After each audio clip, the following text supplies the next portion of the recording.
Кейде 1С екі құжатпен немесе журналмен бір уақытта жұмыс жасауға қажеттілік туындайды. Осындай кезде 1С екі терезені қатар ашуға болады.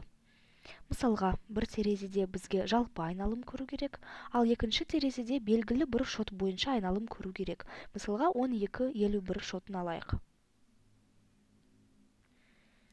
Мұнда мышканың оң жақ түймесімен мына астындағы құжатты басамыз. Басқа құжатпен бірге көрсету дегенді таңдаймыз. Мұнда екінші құжатымызды таңдаймыз. Міне осылай болып шығады, екі құжатты қатар көре аламыз. Оларды қайтадан бөлу үшін мышканың оң жақ түймесімен открепить, яғни бөлу дегенді таңдаймыз.